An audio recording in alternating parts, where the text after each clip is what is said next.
Hello and welcome back to Basic Topology, the video series where we talk about topological spaces and what we can do with them in analysis.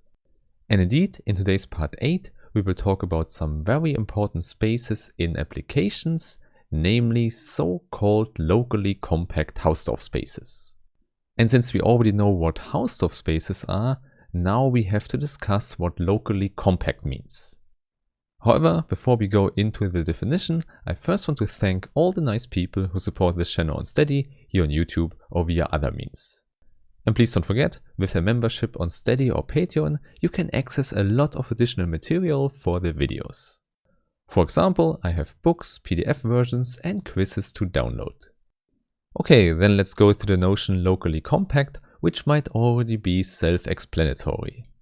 And to see that, let's first recall the attribute compact, which makes sense for subsets in a topological space.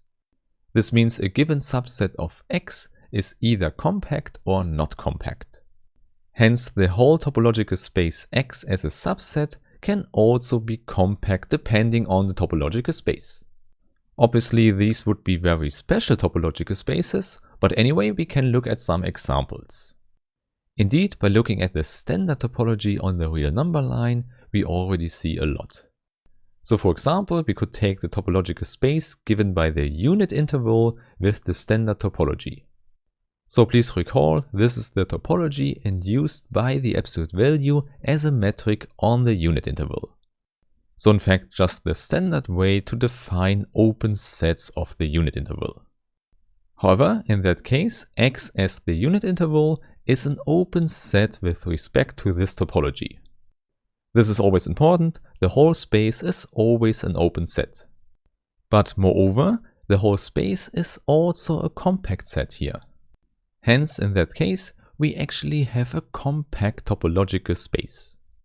So in that sense, we have a very special topological space, which is usually not the case.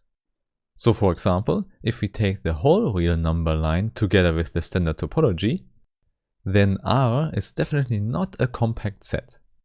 Hence, this one is not a compact topological space. However, if we take a different topology on R, this can still happen. For example, the trivial topology, which we call the indiscrete topology, will do it. There we only have two open sets, and for this reason every subset of R is compact. Hence here the whole space is a compact topological space.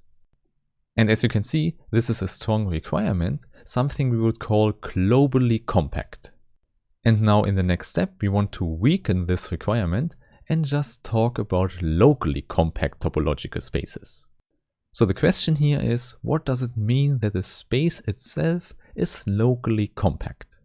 And indeed, the key ingredient here is that we need the neighborhood notion to define a property locally.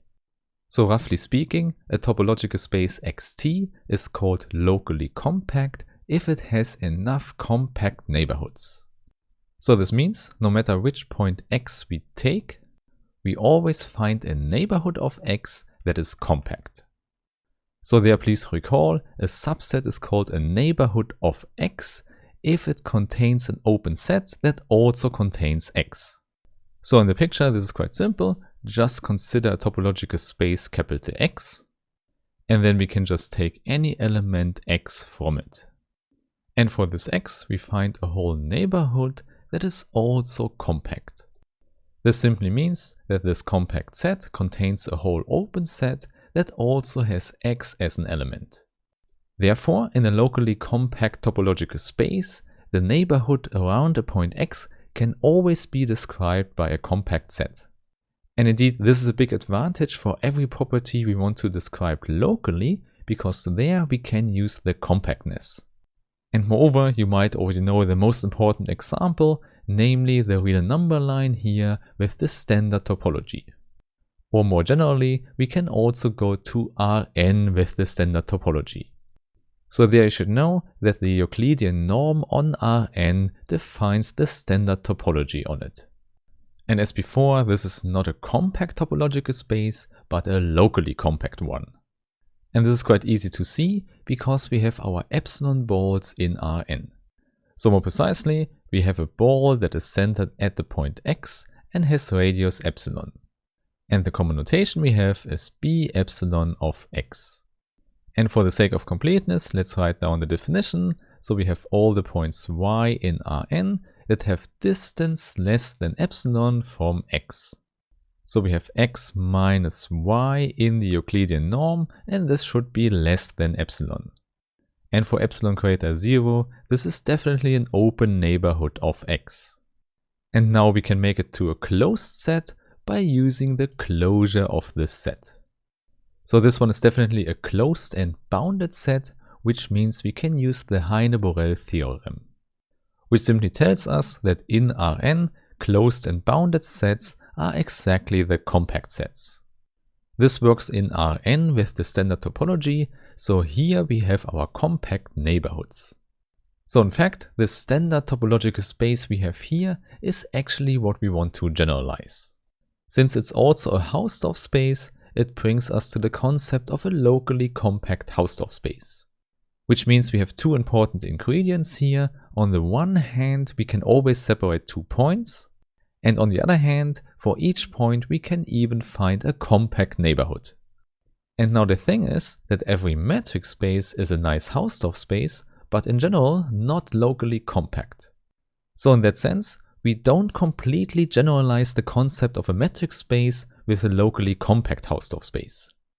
However, we want that notion for applications because a lot of properties or analytical notions are defined in a local sense.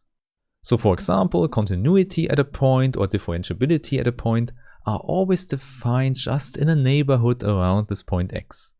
And then it's really helpful to always have compact neighborhoods to define these notions. So I would say it's always good to have a vector space with a topology in mind like Rn. So for example, you could always consider a real or complex vector space together with a norm, and you know this norm induces a topology. Hence, in such a vector space, all our topological notions make sense. However, such an abstract vector space might not be so different from Rn because we can see it's only locally compact if it's finite dimensional. So there you already see, for general vector spaces, the concept of being locally compact in Hausdorff is very restrictive. Therefore, we will not just consider locally compact Hausdorff spaces, but still, these spaces are important for a generalization of Rn. For example, we will see that in the next videos when we talk about continuous functions. So I really hope I meet you there again and have a nice day. Bye bye.